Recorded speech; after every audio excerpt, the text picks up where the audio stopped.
Hello friends, स्वागत है एक बार फिर से आपके अपने चैनल VIIC में। और मैं अमित कुमार सोनी हार्दिक हार्दिक अभिनंदन करता हूं। दोस्तों, चैनल पर नए हैं तो सब्सक्राइब जरूर कर लें, शेयर करें, वीडियो को पसंद आता है तो लाइक करें और हाँ, बेल आइकॉन पर प्रेस करना बिल्कुल ना भूलें।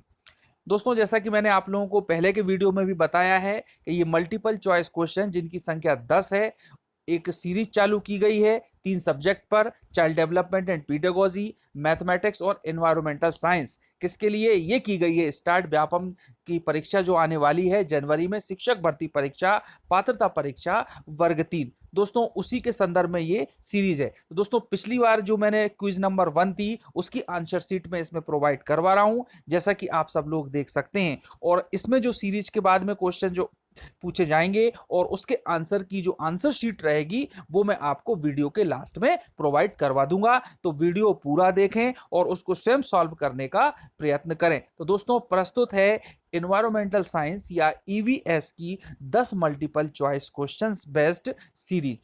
दोस्तों, हम लोग इस सीरीज में बिल्कुल सिलेबस के अकॉर्डिंग ही चल रहे हैं।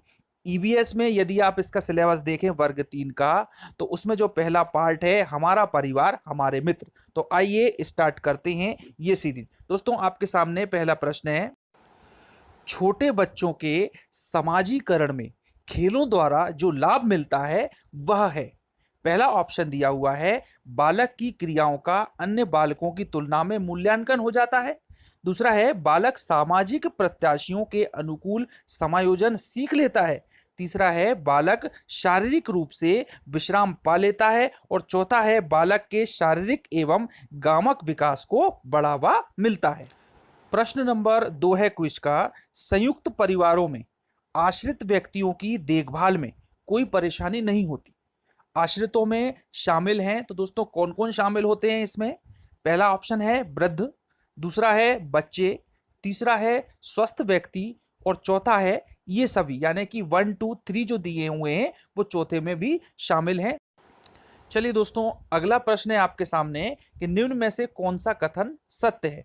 पहला ऑप्शन है कि सभी परिवारों के नियम एक जैसे होते हैं। दूसरा, माँ बाप से बच्चों में गुणों के स्थानांतरण को आनुवांशिकता कहते हैं। तीसरा, एक परिवार के सदस्यों की संख्या कभी घट बढ़ नहीं सकती। और चौथा है, बच्चे स्कूल में ही सब कुछ सीखते हैं। तो दोस्तों, ये जो थोड़ा सा मिसप्रिंट हो गया है कि बच्चे स्कूल में कुछ सीखता है, तो इसको जो मैंने आप बताया है वही रहेगा। चलिए दोस्तों, बढ़ते हैं अगले प्रश्न की ओर। चौथा प्रश्न है, सम रक्त संबंध का उदाहरण इस प्रकार के परिवार में परिलक्षित होता है। पहला ऑप्शन है एकल परिवार में, दूसरा संयुक्त परिवार में, तीसरा पहला और दूसरा यानी दोनों ऑप्शन सही हैं इसके लिए, और चौथा है इनमें से कोई नहीं। तो आपको इसका आंसर देना है सही देख करके। अगला प्रश्न है, जो 5वां क्वेश्चन है आपके सामने, अनुज कक्षा 4 में पढ़ता है, सुमित उसका बहुत अच्छा मित्र है, वह उसकी सहायता करता है। कैसे सहायता करेगा? नंबर 1 प्रदर्शन में, दूसरा उचित अथवा अनुचित में, तीसरा सुख दुख में, और या फिर चौथा सभी में सहायता करता है। तो इसका आंसर आपको बताना है। आपके सामने छठा प्रश्न है, विद्यालय परिसर में छात्रों को खेलकूद की क्रियाओं में भाग लेना आवश्यक है, क्योंकि ऑप्शन दिए हुए हैं, इससे छात्रों की अपनी सृजनात्मक क्षमता का विकास होता है। दूसरा, इससे छात्रों में स्वस्थ संबंधों का विकास होता है। तीसरा, छात्रों को शारीरिक विकास उचित ढंग से हो सकेगा। और चौथा है उपरोक्त सभी। तो आप सोच समझ करके इसका आंसर दें। नेक्स्ट प्रश्न है, कौन सी विशेषता परिवार की नहीं है? पहला ऑप्शन है, कम से कम 2 भिन्न लिंग वाले वयस्क साथ रहते हैं परिवार में। दूसरा ऑप्शन है, प्रत्येक सदस्य की आय भिन्न भिन्न जमा की जाती है। तीसरा है, वह समान आवास, भोजन और समान सामाजिक क्रियाओं का उपयोग करते हैं। चौथा है, सुरक्षा एवं बच्चों का साझा उत्तरदायित्व निभाते हैं। तो दोस्तों, इसमें ध्यान दें आप कि कौन सा ऑप्शन सही होगा। चलिए दोस्तों, बढ़ते हैं अगले प्रश्न की ओर। प्राथमिक समाजीकरण है, इसका फर्स्ट ऑप्शन है शुरुआती आयु में परिवार एवं मित्रों से सीखना। दूसरा, किशोरावस्था में समाज से सीखना। तीसरा प्राथमिक स्तर पर समाज से सीखना, और चौथा है शिक्षकों का अनुसरण करना। तो दोस्तों हमको मालूम है कि सामाजिकरण यानी कि सोशलाइजेशन, परिवार में, समाज में बच्चा क्या सीखता है, क्या करता है, तो उसकी स्थिति में जो प्राथमिक समाजीकरण है, प्राइमरी सोशलाइजेशन है, उसकी बात यहाँ पर की गई है। तो दोस्तों आपको इसका सही आंसर बताना है।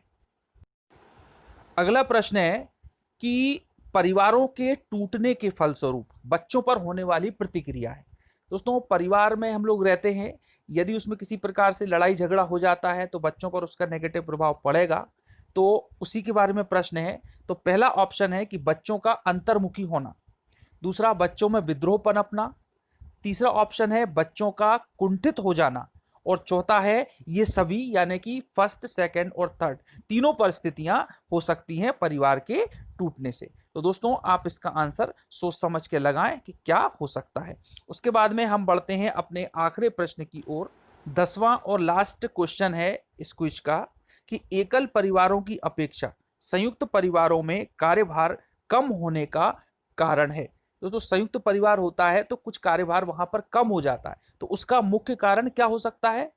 पहला है कार्यभार का बढ़ जाना, दूसरा है कार्यों को कुशलतापूर्वक करना, तीसरा है कार्यों का व्यवस्थित स्वरूप होना, और चौथा है कर्तव्यों की उपेक्षा।